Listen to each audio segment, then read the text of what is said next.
নমস্কাৰ বন্ধুসকল প্ৰায় 56 বছৰৰ মূৰত আমাৰ ভাৰতবৰ্ষৰ প্ৰধানমন্ত্ৰীয়ে এনেকুৱা এখন দেশ ভ্ৰমণলৈ গৈছে যিখন দেশৰ জনসংখ্যা মাত্ৰ 8,14,000 যিখন দেশৰ আয়তন আমাৰ অসমতকৈ প্ৰায় 3 গুণ মান হ'ব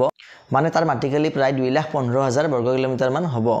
গতিকে ইমান সৰু এখন দেশ আৰু যাৰ জনসংখ্যা ইমানে কম যদিও মই অসমৰ 3 গুণ বুলি কৈছো কিন্তু অসমখনৰ মানে মাটিকালি সকলে গমেই পায় আপোনালোকে যে 78,438 বৰ্গ কিলোমিটাৰ কিন্তু এই জনসংখ্যা কিমান প্ৰায় 3.5 কোটি গতিকে জনসংখ্যাৰ ফালৰ পৰা বহুত কম ঘনত্ব থকা এখন দেশলৈকে ভাৰতৰ প্ৰধানমন্ত্ৰীয়ে 56 বছৰৰ মূৰত গৈছে যিখন দেশলৈকে ইয়াৰ আগতে গৈছিল আমাৰ ইন্দিৰা গান্ধীয়ে 1968 চনত এই দেশখন ব্ৰিটিছৰ হাতৰ পৰা স্বাধীন হৈছিল 1966 চনত 1966 আৰু তাৰ ঠিক 2 বছৰৰ পিছতে ইন্দিৰা গান্ধী ভ্ৰমণলৈ গৈছিল আৰু এই দেশখনৰ নাম হৈছে গুয়ানা এই গুয়ানা দেশখন আমাৰ কোড আছে দক্ষিণ আমেৰিকাৰ এখন দেশ যেটো আমাৰ কেৰিবিয়ান উপসাগৰৰ উপকূলত আছে নৰ্থ আটলান্টিকত উত্তৰ আটলান্টিক মহাসাগৰত আৰু এই দেশখনলৈ মোদীয়ে ব্ৰাজিলৰ পৰা পোনে গৈছে মানে ব্ৰাজিলত কি হৈছিল আমাৰ ইবাৰ G20 হৈছে সকলে গম পায় G20 সন্মিলন এই G20 সন্মিলন শেষ কৰি সমাপ্ত কৰি ব্ৰাজিলৰ পৰা পোনে গুয়ানালৈ মোদীয়ে গৈছিল আৰু ইয়াৰ এটা কাৰণ আছে ইমান সৰু দেশখনলৈ কিয় গ'ল ইয়াৰ কাৰণটো হ'ল গুয়ানা হৈছে বিশ্বৰ একমাত্ৰ এনেকুৱা দেশ যিখন দেশৰ GDP গ্ৰথটো যোৱা 3-4 বছৰৰ ভিতৰত মানে কি হৈছে সকলোতকৈ বেছি হৈছে মানে হাইয়েষ্ট GDP গ্ৰথ হৈছে ৰিসেন্ট 2-3 বছৰৰ ভিতৰত এইখন হৈছে গুয়ানা দেশখন আৰু ইয়াৰ কাৰণটো হৈছে যে 2015 চনত এটা তৈল কোম্পানীয়ে এই দেশখনত প্ৰায় 11 বিলিয়ন বেৰেল তেলৰ মানে এটা ভাণ্ডাৰ আৱিষ্কাৰ কৰে যিটো তেলৰ ভাণ্ডাৰ গোটেই বিশ্বৰ যেটো মানে মোষ্ট তেলৰ মানে বৰ্তমানলৈকে আৱিষ্কৃত হোৱা তেল এই তেলৰ 32% 32% আৰু যদিহে আমি অইল আৰু নেচাৰেল গেছ দুয়োটা মিলাই দিও তেল আৰু মানে প্ৰাকৃতিক গেছ তেনেহলে এতিয়ালৈকে আৱিষ্কৃত হোৱা তেল আৰু প্ৰাকৃতিক গেছৰ মুঠ মানে যেটো অংশ তাৰ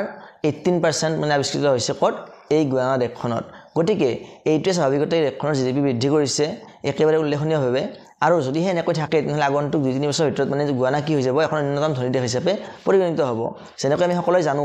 যে ডুবাইখন কিহৰ কাৰণে ধনী হৈছে তেলৰ কাৰণে ধনী হৈছে গতিকে ঠিক তেনেকৈ যিবিলাক আমাৰ কুৱেইট হওক বা ভেনেজুৱেলা হওক কাটাৰ হওক এই সকলোবিলাক তেলত ধনী ৰাষ্ট্ৰ তেলৰ ইনকামৰ পৰা ধনী হোৱা ৰাষ্ট্ৰ আৰু মানে এটা ইম্পৰ্টেন্ট কথা যে এই দেশখনৰ মুঠ ইনকামৰ প্ৰায় 68% to 70% ইনকাম মানে জেনাৰেট কৰিছে তেলৰ পৰা ৰিসেন্ট 2-3 ইয়াৰ্ছত আৰু এইটো মানে কি হ'ব অনুক্ৰমে বৃদ্ধি হৈ গৈ থাকিব কাৰণ যিমানে তেলটো মানে উদ্ঘাটন কৰা বা তেলটো মানে নিষ্কাশন কৰা যিমানে মানে টেকনলজি তাতে বৃদ্ধি পাব বা যিমানে বিদেশী কোম্পানী বিনিয়োগ কৰিব হিমানে সোনকালে তেলটো তাৰ পৰা উলিয়াব পাৰিব আৰু হিমানে তেলৰ ইনকামটো বৃদ্ধি পাব এতিয়া প্ৰশ্ন হ'ল এই দেশখনলৈকে মোদীয়ে কিয় গ'ল ইয়াৰ অন্যতম কাৰণ হৈছে এই দেশখনৰ জনসংখ্যাৰ 40% হৈছে ভাৰতীয় মূলৰ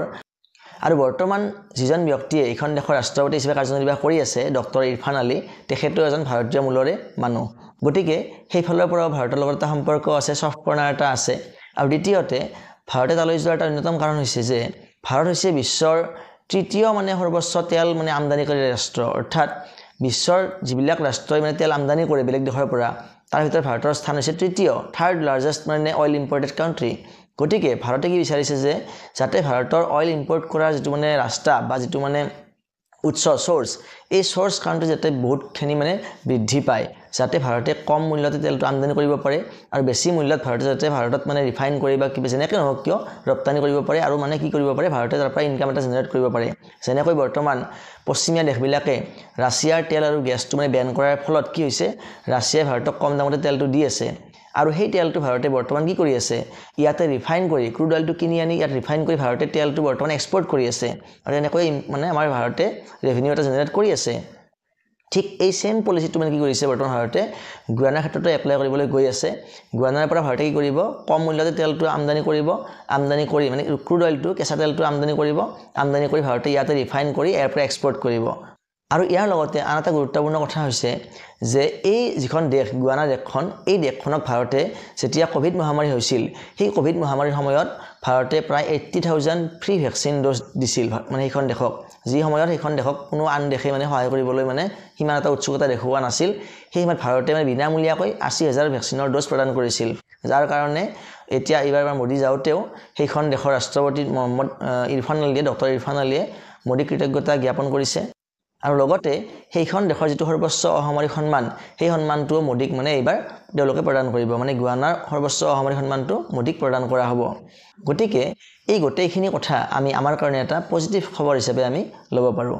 আৰু এইখিনি আছিল আজি ভিডিঅ'টো যদি আপোনালোকে ভিডিঅ'টো চাই ইনফৰ্মেটিভ পাইছে তেনেহ'লে নিশ্চয়কৈ লাইক কৰিব আৰু এনেকুৱা ধৰণৰ তথ্যমূলক ভিডিঅ' পাই থাকিবলৈ আপোনালোকে চেনেলটো ছাবস্ক্ৰাইব কৰি ল'ব ধন্যবাদ